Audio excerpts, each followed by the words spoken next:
जंगल के किनारे से एक दिल दहला देने वाली चीख सुनाई दी।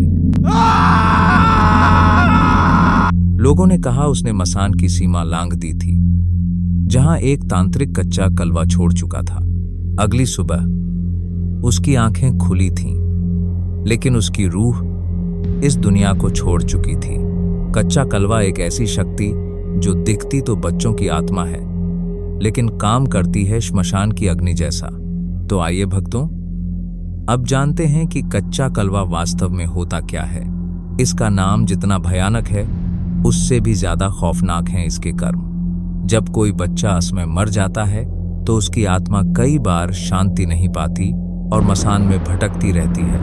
ऐसे में कोई तांत्रिक उसकी आत्मा को पकड़ लेता है और उसे बना देता है कच्चा कलवा।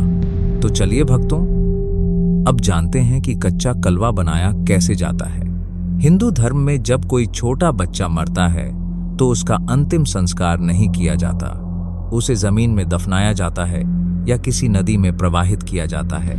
ऐसी आत्माएं कई बार खुद ही कुछ शक्ति ग्रहण कर लेती हैं और शक्तिशाली बन जाती हैं। लेकिन असली भय तब शुरू होता है जब कोई तांत्रिक इन लाशों को कब्र से निकालकर उनके सिर पर तंत्र साधना करता है।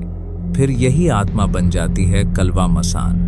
इसे कहीं कलवा, कहीं मसान और कहीं काला छाया कहा जाता है। तो भक्तों, अब जानते हैं कि ये कच्चा कलवा कार्य कैसे करता है। जब कोई तांत्रिक कच्चा कलवा को सिद्ध कर लेता है तो वो आत्मा पूरी तरह उसके अधीन हो जाती है। तांत्रिक उसे अपने मनचाहे कार्यों में लगाता है, कभी अपने लिए और कभी पैसे लेकर दूसरों को देता है। आपने कई बार सुना होगा, उसने कलवा छोड़ दिया था।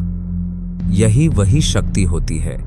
जब किसी के पीछे ये आत्मा छोड़ दी जाती है तो वो इंसान धीरे धीरे बर्बाद होने लगता है। पूरा घर उजड़ जाता है। अगर किसी गर्भवती महिला पर इसे छोड़ दिया जाए तो उसका गर्भ हमेशा के लिए बंद हो सकता है। ऐसी महिला फिर कभी मां नहीं बन सकती और उसका वंश वहीं समाप्त हो जाता है। अब जानते हैं कि ये शक्ति कितनी खतरनाक होती है। ये आत्मा एक छोटे बच्चे की होती है, मासूम लेकिन नटखट और घातक। ये खेल खेल में किसी को भी मौत दे सकती है। इनका मन अगर किसी के खिलाफ हो जाए तो ये बिना कारण भी किसी का सर्वनाश कर सकती हैं। यह शक्ति इतनी खतरनाक होती है कि बड़े बड़े देवी देवता भी इनसे ज्यादा छेड़छाड़ नहीं करते, क्योंकि ये बच्चों की आत्माएं होती हैं और बच्चों को परेशान करना किसी भी देवी देवता के धर्म में नहीं है। यही कारण है कि ये शक्तियां अपने इस रूप का फायदा उठाती हैं। तो अब जानते हैं भक्तों कि इससे बचा कैसे जाए। अगर किसी के ऊपर कच्चा कलवा छोड़ा गया है तो उससे बचने का एक ही उपाय है सात्विक पूजा, स्वच्छ अनुष्ठान और परमात्मा की शरण।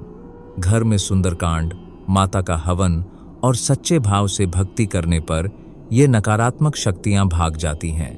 क्योंकि भले ही बुरी शक्ति कितनी भी बड़ी हो, ईश्वर की शक्ति हमेशा सबसे ऊंची होती है। कच्चा कलवा कोई कहानी नहीं, ये उन आत्माओं की चीखें हैं जिन्हें दुनिया ने भुला दिया। और जब कोई तांत्रिक उन्हें याद करता है तो वो दुनिया को भी याद रखने लायक बना जाती हैं।